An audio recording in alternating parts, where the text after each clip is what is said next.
Good morning students, all of you. अपना जो lesson चल रहा है natural vegetation and wild life, ठीक है। इसमें यही था कि जो प्राकृतिक वनस्पति और वन्य जीव जो है उसके बारे में हमने पढ़ा था। तो कल जो पढ़ा था हमने इकोसिस्टम के बारे में पढ़ा था, इकोसिस्टम की चेन के बारे में हमने देखा था कि जो पारिस्थितिकी जो तंत्र है, ठीक है, यानी जो अपनी अर्थ है, इस पे जितने भी प्रकार के प्लांट्स हैं और एनिमल्स हैं, ठीक है, वो सब किनके द्वारा निर्धारित होते हैं? क्लाइमेट के द्वारा वो निर्धारित होते हैं। फिर इसमें हमने ये भी देखा था कि भाई जब वेजिटेशन जब चेंज हो जाती है, जब बदल जाती है, तो जो वाइल्ड लाइफ है या प्राणियों का जो जीवन है वो भी चेंज हो जाता है। तो इन दोनों का एक दूसरे से काफी रिलेशन होता है, वेजिटेशन एंड वाइल्ड लाइफ। यानी एक चेन बताई थी आपको, जैसे ग्रास है वो ग्रो करती है अर्थ पे, फिर उसको कुछ इंसेक्ट्स हैं वो खा जाते हैं, फिर उसके बाद इंसेक्ट्स को छिपकली या मेंढक खा जाते हैं, फिर उनको स्नेक खा जाता है, फिर स्नेक को चील या फिर मोर, है ना, वो खा जाते हैं, और उनको फिर वो वापस मर जाते हैं। कुछ दिनों बाद उनके अंदर कीड़े उत्पन्न हो जाते हैं, और फिर क्या होता है, इसके बाद वो मिट्टी बन जाता है, और उस मिट्टी जो उपजाऊ होती है तो उसमें फिर से वापस ग्रास ग्रो कर जाती है। तो ये इकोसिस्टम की चेन थी। फिर इसमें टाइप ऑफ वेजिटेशन आया था, तो इसमें tropical evergreen forest, tropical deciduous forest, tropical thorn forest and scrubs, और mountain forest and mangrove forest. तो इसमें जो फर्स्ट ऑफ ऑल है इसमें ट्रॉपिकल एवरग्रीन फॉरेस्ट, इसके बारे में हम आज पढ़ेंगे। तो इसका मतलब होता है कि उष्ण कटिबंधीय सदाबहार वन, एवरग्रीन फॉरेस्ट। एवरग्रीन का मतलब सदाबहार, फॉरेस्ट का मतलब वन। अब tropical evergreen forest, these forest are restricted to heavy rainfall areas of the western Ghats and the island groups of Lakshadweep, Andaman and Nicobar, upper part of Assam and Tamil Nadu coast। ये कह रहे हैं जो tropical जो evergreen forest है वो कहाँ पे है? तो ये एक तो उन एरियाज में होते हैं जहाँ हैवी रेनफॉल होती है, जहाँ भारी बरसात होती है। अब भारी बरसात कहाँ पे होती है? वेस्टर्न घाट, जो अपना पश्चिमी घाट है, ठीक है। पश्चिमी घाट कहाँ से है? महाराष्ट्र से, और नीचे की तरफ अपन आ जाते हैं कि ये केरला उड़ीसा नीचे की साइड में जो आ जाते हैं इसमें वो है। और इसके बाद फिर जो अपना आइसलैंड ग्रुप है, जो द्वीप समूह है, लक्षद्वीप, अंडमान एंड निकोबार। और अपर पार्ट जो अपने इंडियन मैप के अंदर जो अपर पार्ट है, जो स्थिति तमिलनाडु से ऊपर और आसाम का जो एरिया है, जो कोस्टल एरिया है, वहां पे ये ट्रॉपिकल एवरग्रीन फॉरेस्ट है, ये मिलते हैं। इसके बाद आता है They are at their best in areas having more than 200 centimeter of rainfall with a short dry season। यानी यहाँ पर अपन देखते हैं भाई जो उष्ण कटिबंधीय जो उष्ण जो सदाबहार जो वन है, उष्ण कटिबंधीय जो सदाबहार जो वन है, वर्षा वन है, उनमें अपन देखते हैं कि 200 सेंटीमीटर से अधिक जो वर्षा है, ठीक है, थोड़े समय के लिए, जरा सी टाइम के लिए भी वो हो जाती है वहां पे, तो वहां ये पाई जाती है। फिर है the trees reach great heights up to 60 metres to even above. यानी वहां पे जो वृक्ष हैं वो 60 मीटर से भी ऊंचाई, 60 मीटर का मतलब हो गया 1 मीटर में जैसे 3.5 फीट होते हैं, तो आप देखो कि वो लगभग 200 फीट ऊंचाई के पेड़ मिलेंगे वहां पे, ठीक है। Since the regions is warm and wet throughout the year, यानी ये वर्ष भर गर्म और आर्द्र रहते हैं ये क्षेत्र।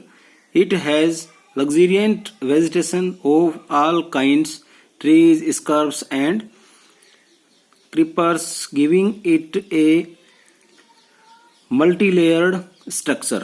यानी वहां पर अपन देखते हैं सभी प्रकार की वनस्पति वहां पे मिलेंगी, वृक्ष मिलेंगे अपने को, है ना, स्क्रब्स झाड़ियां मिलेंगी, और भी बहुत प्रकार की अगर देखें अपन बेल या लताएं जो हैं वो इन वनों में अलग अलग स्तर पे हमको देखने को मिलती हैं।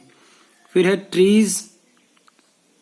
Now there is no defined times for tree to shed their leaves, as such these forests appear green all the year round। अगर अपन देखते हैं यानी वहां के जो वृक्ष हैं, ठीक है, उनका जो पत्तियां हैं वो अपनी पत्तियों को छोड़ते नहीं है, ज्यादातर उनको टाइम ही नहीं मिलता है, उनका कोई निश्चित समय नहीं होता है, ये साल भर कैसे होते हैं? एवरग्रीन। एवरग्रीन का मतलब ये हो गया कि हरा भरा, ये साल भर कैसे रहते हैं? बिल्कुल हरे भरे रहते हैं। Some of the commercially important trees of this forest are ebony, mahogany, rosewood, rubber and cinchona. यानी वहां पे जो वृक्ष हैं, ठीक है, काफी कैसे पाते हैं वहां पे, इंपोर्टेंट ट्री होते हैं वहां पे, कमर्शियल है, कमर्शियल यानी व्यापारिक हैं, जिनकी जो काफी महंगे हैं और जिनका बिजनेस भी किया जाता है, जिनका व्यापार भी किया जाता है। ऐसे कौन कौन से वृक्ष हैं? आबनूस, ठीक है, अबोनी, और मैगोनी का महोगनी, ठीक है, फिर रोजवुड जो होता है वो, फिर इसके बाद रबर और फिर cinchona.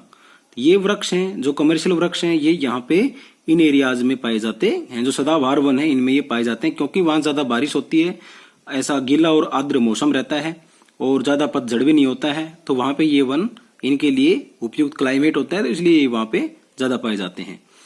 The common animals found in these forest are elephant, monkey, lemur and deer. यानी अगर अपन देखें सामान्य रूप से कॉमन जो एनिमल्स अगर वहां मिलेंगे तो कौन कौन से मिलेंगे अपने को? भाई हाथी है, एलिफेंट्स हो गया, मंकी बंदर हो गए, लेमूर, ठीक है, लेमूर हो गए, और हिरन। The one horned rhinoceros are found in the jungles of Assam and West Bengal. Besides these animal, plenty of birds, bats, sloths, scorpions and snails are also found in these jungles। यानी अगर अपन देखें वहां पे उन जंगलों में जो आसाम और जो बंगाल की जो दलदली जो क्षेत्र है, ठीक है, जो काफी वहां दलदल वाला जो एरिया जो है, वहां पे क्या पाए जाते हैं अपने को अगर देखें तो इन जंगलों में विभिन्न प्रकार के पक्षी भी मिलते हैं, ठीक है, रेंगने वाले जीव भी मिलते हैं वहां पे। पक्षियों में देखें तो जैसे अपने को बैट्स, चमगादड़ हो गया, स्लोथ, स्कॉर्पियन का मतलब हो गया बिच्छू, है ना, ये इस तरह के जो रेंगने वाले जानवर हैं वो भी वहां पे मिलते हैं। तो आज हमने ये देखा था इसके अंदर भाई जो अपना ट्रॉपिकल एवरग्रीन फॉरेस्ट। अब इसमें एक बार मैप पे आते हैं। इस मैप को आप ध्यान से देखिए, अलग अलग शेड हैं इसमें, कलर्स है डिफरेंट टाइप्स की। तो यहाँ पे जो एक टेबल दे रखी है इसमें ट्रॉपिकल एवरग्रीन फॉरेस्ट, यानी ये वाला जो एरिया है, ये देखेंगे अपन जो सबसे ज्यादा डार्क जो ग्रीन है वो कहाँ पे मिलता है? ये यहाँ पे बताया था वेस्टर्न घाट, अपना वेस्टर्न घाट के ऊपर देखो यहाँ पे ये डार्क ग्रीन है, यहाँ पे है। फिर इधर लक्षद्वीप की तरफ है, और ये इधर आइसलैंड है, ये अंडमान एंड निकोबार आइसलैंड है, यहाँ पे है। और जो ऊपर की तरफ जो दिखाया गया था ईस्टर्न एरिया आसाम का, यहाँ पे ये एवरग्रीन पाए जाते हैं। यहीं पे जो आसाम है यहाँ पे सबसे ज्यादा रेनफॉल होती है, हैवी रेनफॉल होती है, जहाँ चेरापूंजी भी मिलता है वहां पे। तो इस मैप के द्वारा ये बताया गया है, अलग अलग जैसे दिखा रखे हैं, जहाँ कम बारिश होती है, जहाँ बिल्कुल कम बारिश होती है वो ये राजस्थान वाला, और जो गुजरात राजस्थान का जो एरिया यहाँ पे बहुत कम बारिश होती है। लेकिन आज जो हमने पढ़ा है एवरग्रीन फॉरेस्ट के बारे में, सबसे ज्यादा जहाँ रेनफॉल होती है वो वाला एरिया ये है। तो आज के लिए इतना ही, और इसमें मैं एक क्वेश्चन दे रहा हूँ, उसको आप अपनी फेयर नोटबुक में करना है आपको।